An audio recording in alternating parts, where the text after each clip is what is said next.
사도신경으로 신앙 고백 드림으로 새벽 예배 시작합니다. 전능하사 천지를 만드신 하나님 아버지를 내가 믿사오며 그 외아들 우리 주 예수 그리스도를 믿사오니 이는 성령으로 잉태하사 동정녀 마리아에게 나시고 본디오 빌라도에게 고난을 받으사 십자가에 못 박혀 죽으시고 장사한 지 사흘 만에 죽은 자 가운데서 다시 살아나시며 하늘에 오르사 전능하신 하나님 우편에 앉아 계시다가 저리로서 산자와 죽은 자를 심판하러 오시리라. 성령을 믿사오며 거룩한 공회와 성도가 서로 교통하는 것과 죄를 사하여 주시는 것과 몸이 다시 사는 것과 영원히 사는 것을 믿사옵나이다. 아멘.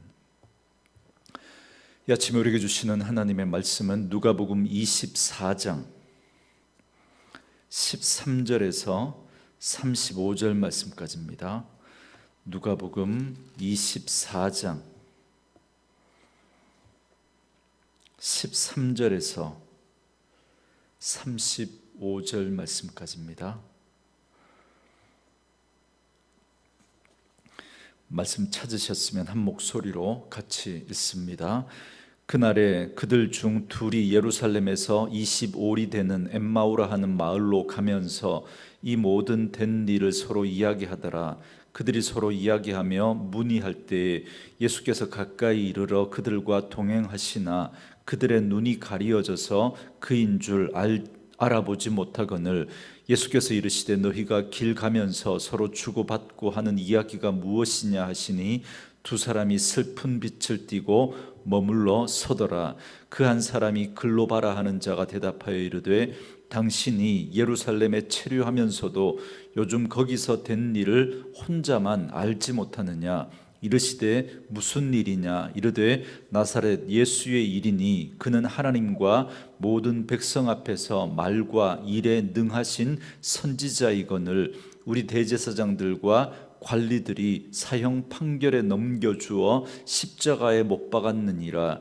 우리는 이 사람이 이스라엘을 속량할 자라고 바랐노라. 이뿐 아니라 이 일이 일어난 지가 사흘째요. 또한 우리 중에 어떤 여자들이 우리로 놀라게 하였으니 이는 그들이 새벽에 무덤에 갔다가 그의 시체는 보지 못하고 와서 그가 살아나셨다 하는 천사들의 나타남을 보았다 함이라. 또 우리와 함께 한 자 중에 두어 사람이 무덤에 가 과연 여자들이 말한 바와 같음을 보았으나 예수는 보지 못하였느니라 하거늘 이르시되 미련하고 선지자들이 말한 모든 것을 마음에 더디 믿는 자들이여 그리스도가 이런 고난을 받고 자기의 영광에 들어가야 할 것이 아니냐 하시고 이에 모세와 모든 선지자의 글로 시작하여 모든 성경에 쓴 바 자기에게 관한 것을 자세히 설명하시니라. 그들이 가는 마을에 가까이 가매 예수는 더 가려 하시는 것 같이 하시니 그들이 강권하여 이르되 우리와 함께 유하사이다. 때가 저물어 가고 날이 이미 기울었나이다 하니 이에 그들과 함께 유하러 들어가시니라. 그들과 함께 음식 잡수실 때 떡을 가지사 축사하시고 떼어 그들에게 주시니 그들의 눈이 밝아져 그인 줄 알아보더니 예수는 그들에게 보이지 아니하는지라. 그들이 서로 말하되 길에서 우리에게 말씀하시고 우리에게 성경을 풀어주실 때 우리 속에서 마음이 뜨겁지 아니하더냐 하고 곧 그때로 일어나 예루살렘에 돌아가 보니 11 제자 및 그들과 함께 한 자들이 모여 있어 말하기를 주께서 과연 살아나시고 시몬에게 보이셨다 하는지라. 두 사람도 길에서 된 일과 예수께서 떡을 떼심으로 자기들에게 알려지신 것을 말하더라. 아멘.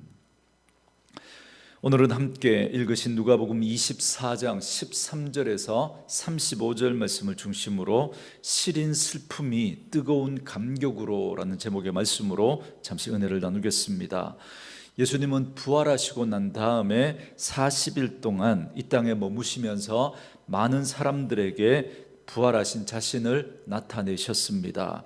처음에 막달라 마리아와 야고보와 요한의 어머니 마리아와 살로메가 예수님의 시신에 향품을 바르기 위해서 무덤에 갔는데 무덤을 막아 놓았던 돌이 옮겨져 있고 예수님이 누우셨던 곳이 비어 있었습니다. 그러니까 누가 시체를 훔쳐간가 보다 그렇게 알고 베드로와 다른 제자들에게 알립니다. 그러나 그때 7 귀신 들렸다가 그 귀신을 쫓아내어 주신 이 막달라 마리아는 그 자리에 계속 주저앉아 울고 있다가 그때 예수님께서 마리아에게 가장 먼저 자신을 나타내 주셨습니다. 그리고 오늘 본문 말씀에 나오는 이 엠마오로 가는 2 제자에게 또한 나타내 주셨습니다. 그리고 그 후에 오늘 본문 34절에 보면 베드로에게도 나타나 주셨고, 그리고 요한복음 20장에 보면 도마가 없을 때 제자들에게 또 나타나 주셨고, 또 도마가 있을 때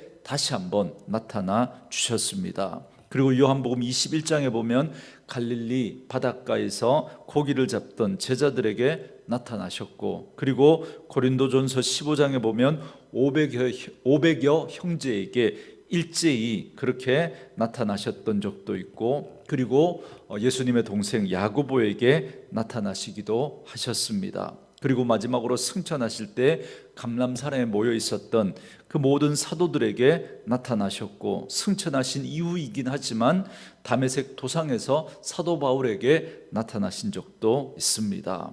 그런데 저는 이렇게 부활하신 예수님을 만났던 많은 사람들의 만남 가운데 가장 아름답고 의미 있는 만남의 장면을 꼽으라고 한다면 저는 이 오늘 본문에 나오는 엠마오로 내려가는 이 2 제자를 만나 주신 이 장면이라고 저는 생각합니다. 그 이유는 제가 뒤에서 설명을 드리기로 하고요. 우선 오늘 본문의 내용을 보시면 예수님의 제자 가운데 2 사람이 엠마오로 그렇게 내려갑니다. 13절 말씀에 보니까 그날에 그들 중 2이 예루살렘에서 25리 되는 엠마오라 하는 마을로 가면서 그럽니다. 그런데 이 2 사람 중에 한 사람의 이름이 18절에 나오기 때문에 한 사람은 글로바라는 걸 알 수 있지만 나머지 한 사람은 누군지 잘 모릅니다. 몰라도 전혀 상관없지만 신학자들이 추정하는 말을 들어보면 요한복음 19장 25절에 예수님의 십자가 아래에 예수님의 어머니 마리아와 그리고 그 예수님 야고보와 요한의 어머니였던 마리아, 이분도 마리아입니다. 그러니까 예수님과 야고보와 요한이 사촌지간이었다는 걸 알 수 있겠죠. 그리고 글로바의 아내 마리아가 있었고, 또 하나 막달라 마리아가 그 자리에 있었습니다. 그러니까 4명의 마리아가 그 예수님의 십자가 아래에 있었습니다. 그런데 이 4명의 마리아 가운데 글로바의 아내 마리아가 있었는데, 이 글로바가 오늘 이 본문에 나오는 이 글로바입니다.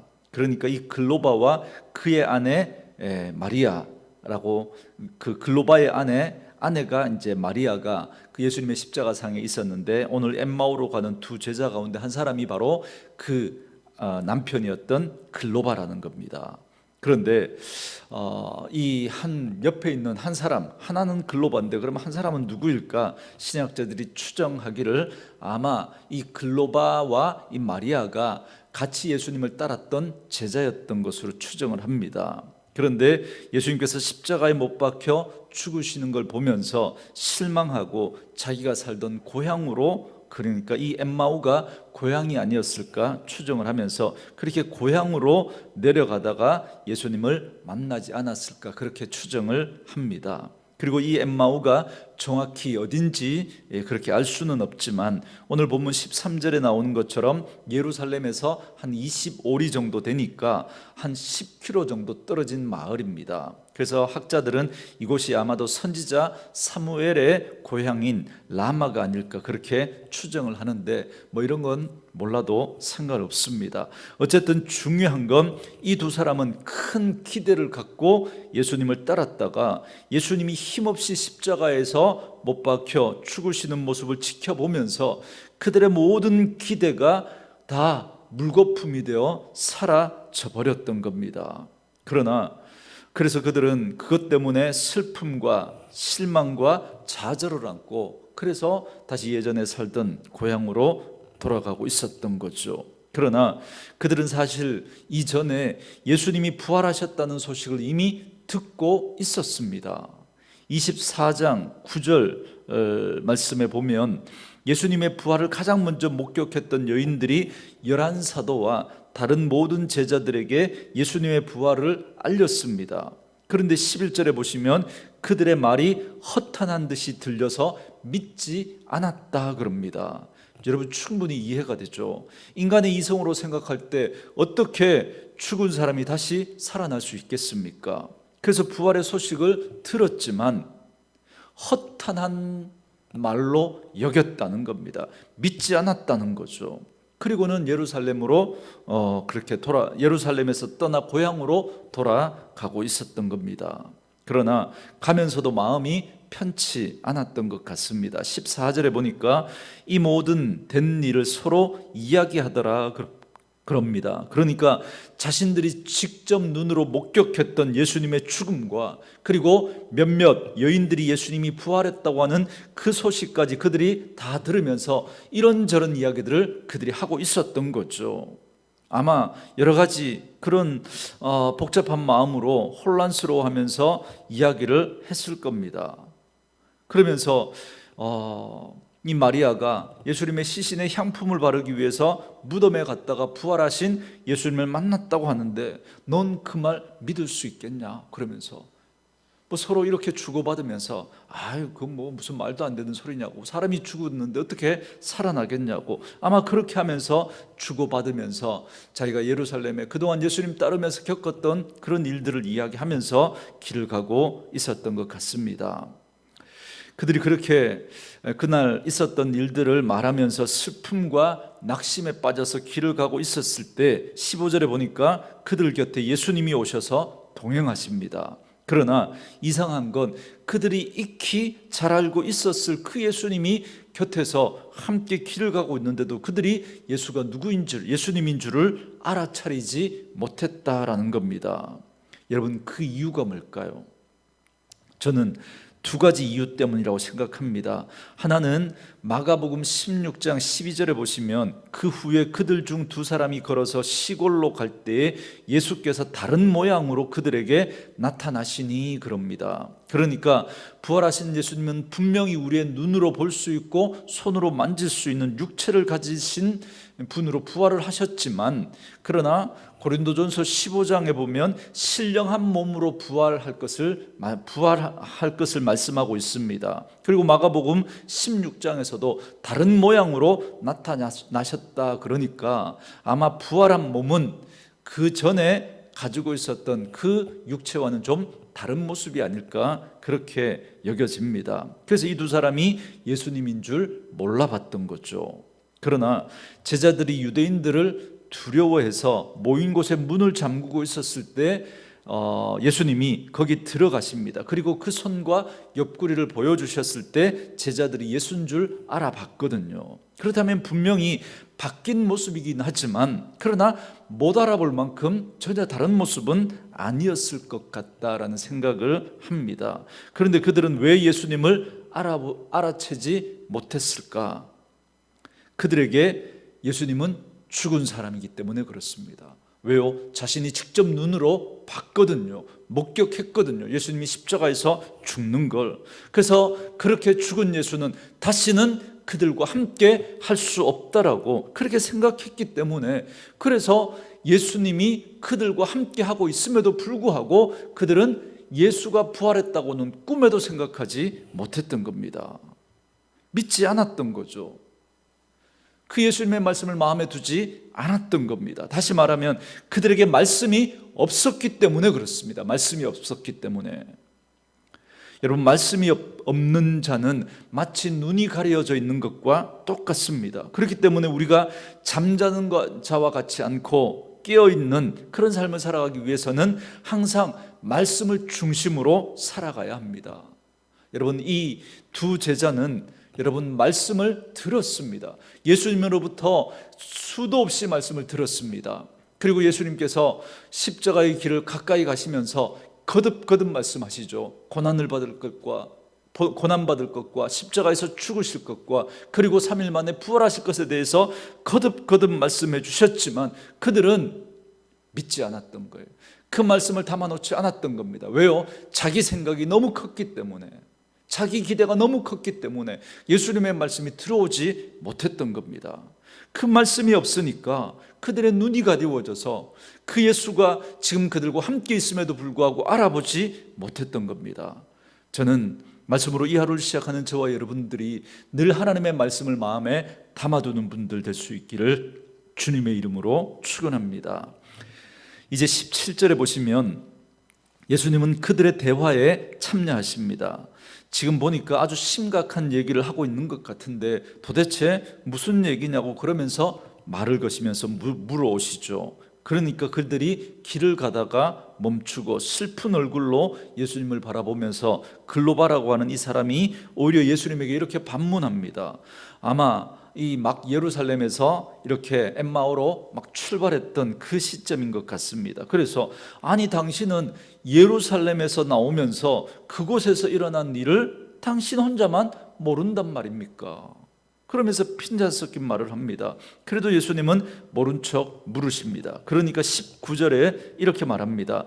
나사렛 예수의 일이니 그는 하나님과 모든 백성 앞에서 말과 일에 능한 선지자이여 늘 그럽니다. 그러니까 예수님의 제자라고 하면서 그렇게 예수님을 따라다녔지만 그들은 예수님을 어떻게 생각했다는 거예요?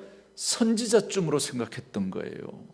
그러면서 지금까지 그렇게 예수를 따르면서 그 신기한, 그 능한 그런 일들을 들으면서도 그걸 듣고 보면서도 그런 이렇게 말하는 거죠. 말과 일에 능한 나사렛 예수라고 하는 선지자가 유대 종교 지도자들에 의해서 사형 판결에 넘겨져서 사흘 전에 십자가에서 죽었다고.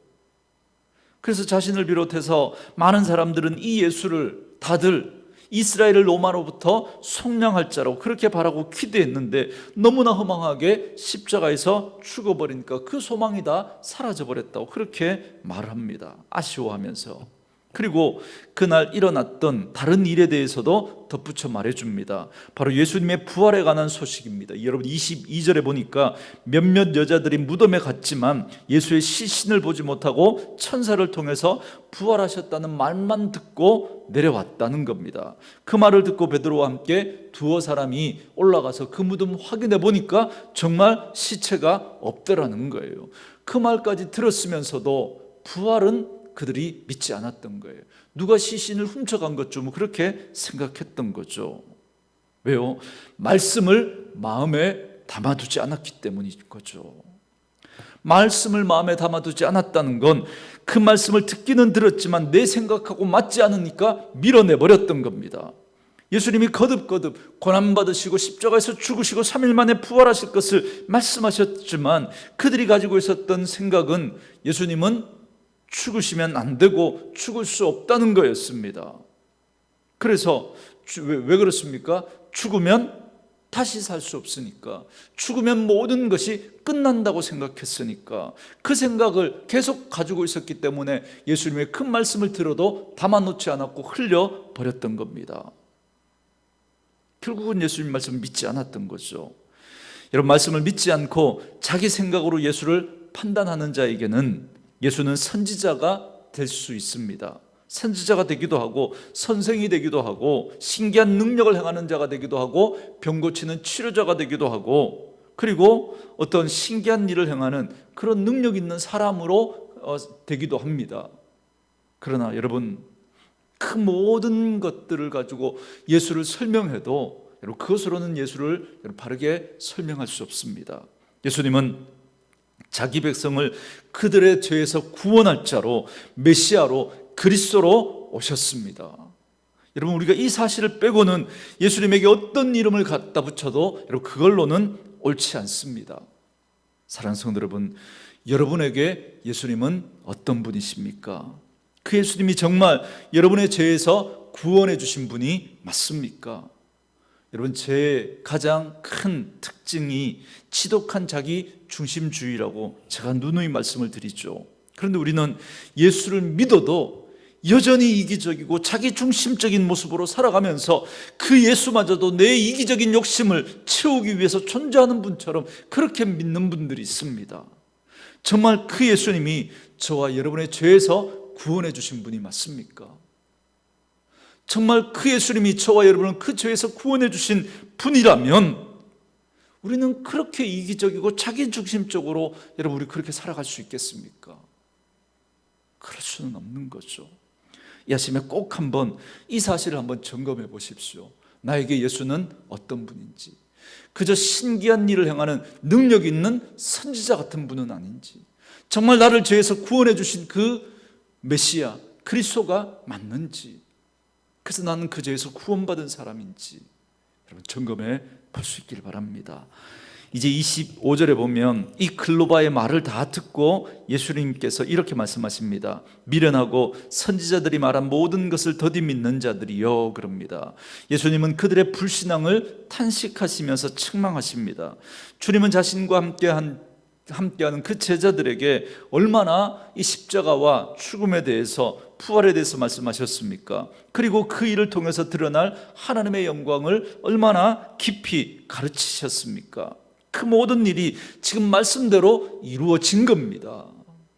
며칠 전에 그 유월절 만찬 때 예수님께서 또 그 이야기를 하셨습니다. 그럼에도 불구하고 여전히 깨달아 알지 못하는 그들을 보시고 예수님이 안타까워하십니다. 그래서 주님은 그 두 사람에게 성경에 기록된 그리스도에 관한 말씀을 들려주십니다. 그들은 고난과 상관없는 메시아를 기대했습니다.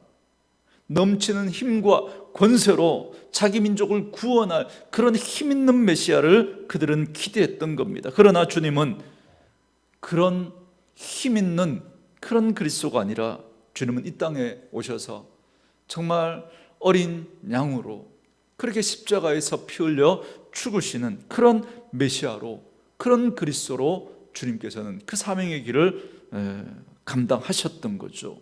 그러면서 그들은 자기 기대와 다른 그 예수를 보면서 실망하고, 그리고 다시 이 두 제자는 엠마오로 고향으로 돌아가고 있는 것입니다. 그러나 예수님은 오늘 이 두 제자에게 모세와 선지자의 글을 로부터 시작해서 성경에 나오는 자신에 대한 모든 예언의 말씀들을 다 자세하게 설명해 주십니다. 그러면서 그 예언된 그리스도가 바로 예수라는 사실, 자신이라는 사실을 가르쳐 주십니다. 이 예수님의 말씀을 들으면서 그들의 마음이 뜨거워졌습니다.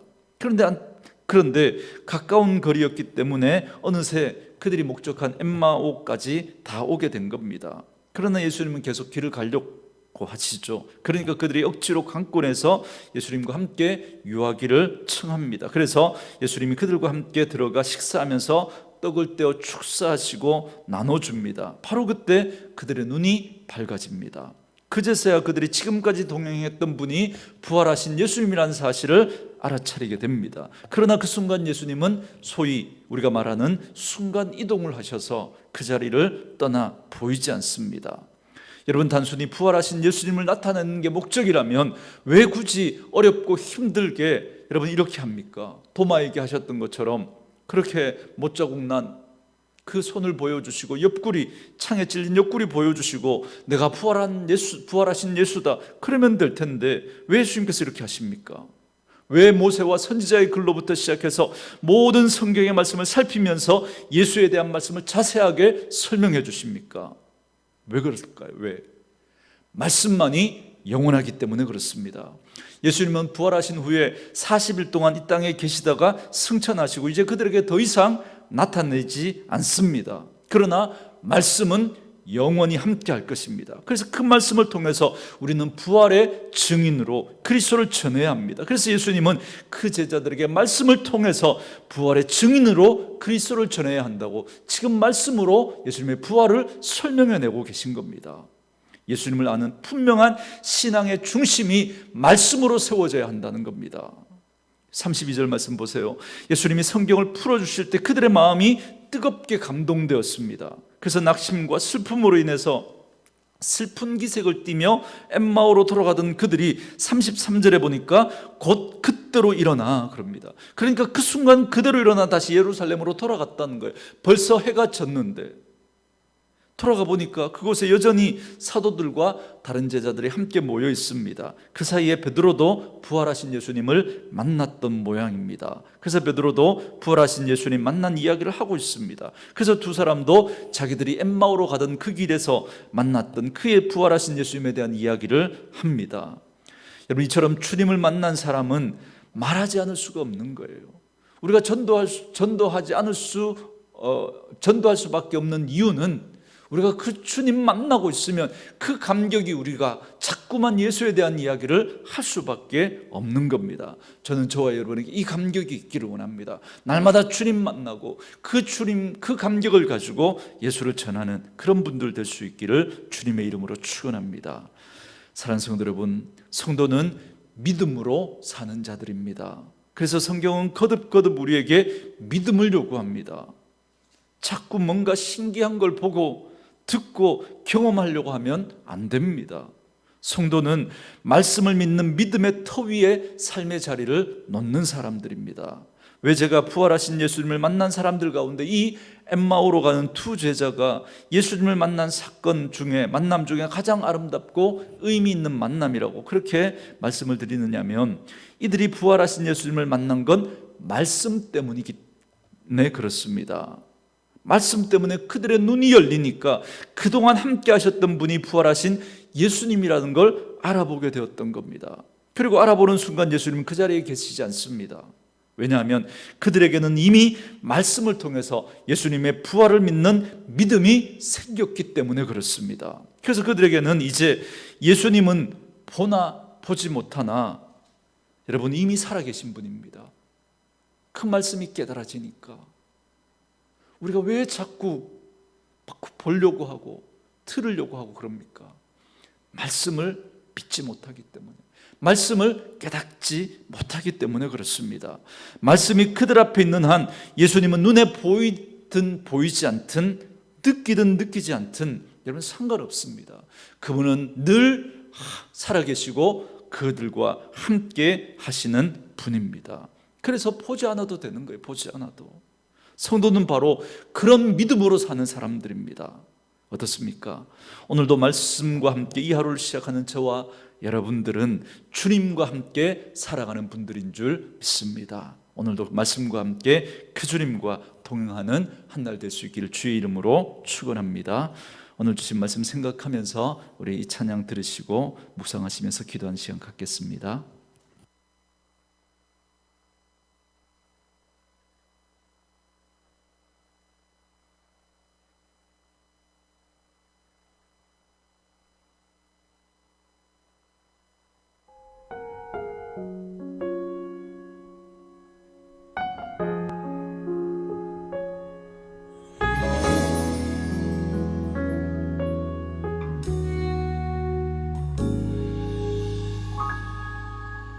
말씀 앞에서 경외함으로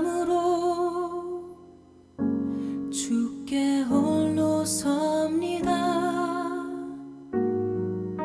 생명의 말씀 읽고 순종해